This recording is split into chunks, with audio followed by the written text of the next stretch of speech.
This is the 5-minute guide to the Courageous class aircraft carriers of the Royal Navy. After the complete debacle of their first few years of existence, see the previous video for that, the Washington Navy Treaty saw the three Courageous class converted into aircraft carriers. Furious, as always, decided to be a bit different. Whilst her sisters were given flight decks with islands, Furious, which had previously pioneered the stunningly ineffective idea of a full-width island cutting the flight deck in half, now went the other way and went for no island whatsoever, with the funnels redirected out the back, cutting down on aircraft capacity. Needless to say, venting lots of hot exhaust into the path of aircraft just as they came into land proved almost as much of a problem as the island had been, which was part of the influence for the other two getting a proper island and funnel setup. Another interesting aspect of the Furious was that the rear part of the flight deck sloped upwards, the idea being to help slow down landing aircraft. After various experiments with scale models, it was found that a rounded profile for the forward end of the flight deck gave the least turbulence, and so this was fitted on in all three ships. Additionally, all three ships had the flight deck terminate short of the bow, but the upper hangar extended into a short secondary flight deck designed to allow fighters to continue to take off even if the main flight deck was being used to land aircraft.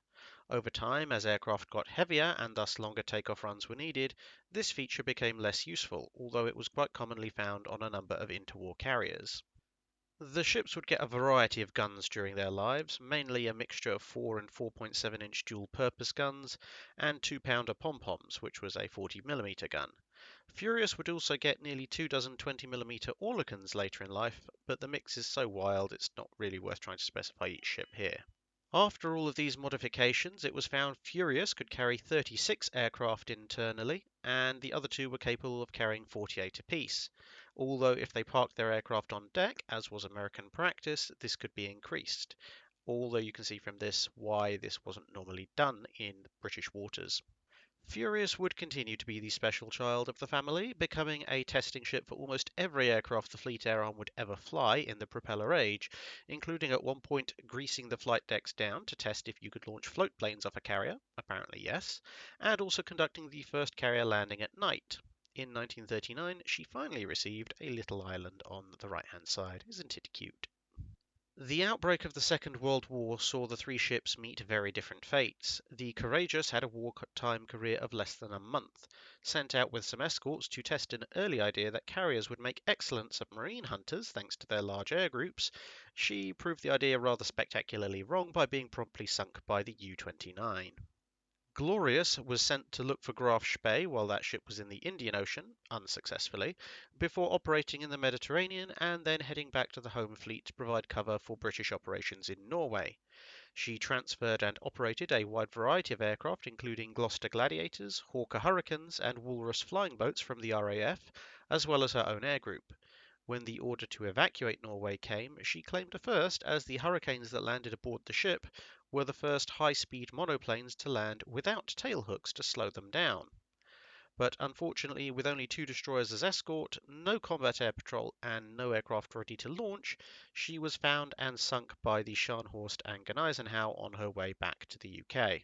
Less than a year into the war, and 2 out of the 3 ships had been sunk.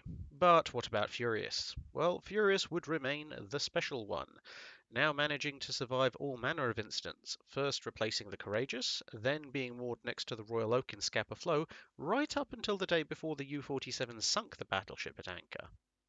After a brief spell as a rather odd-looking troop transport bringing over Canadian troops, she launched strikes at German forces in occupied Norway, and then it was back to being a transport, this time for metric tons of gold bullion heading for Canada for safekeeping. So polite, those Canadians, you can even trust them with your gold reserves. She came back with a cargo load of sugar, of all things, thanks to an inventive captain who presumably had no better use for all the empty space. After having another go at Norway, she ferried aircraft to Africa for use in the Desert War several times, then went in for a few more trips to Gibraltar, staging aircraft that were heading for the Malta garrison. And then it was back to Norway just to keep her hand in at warlike operations.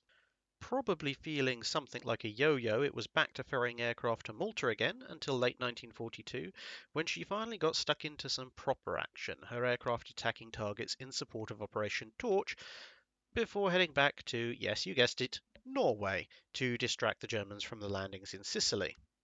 In 1944, she would launch a series of strikes on the battleship Tirpitz, which was also in Norway, inflicting damage in a series of raids and sinking 6 German ships on raids where the weather forced aircraft to divert to alternate targets. This would be her last operation, as with age and her small size against her, she went into reserve in late 1944 and decommissioned at the end of the war in Europe and was used in explosive tests. She was finally sold for scrap in 1948.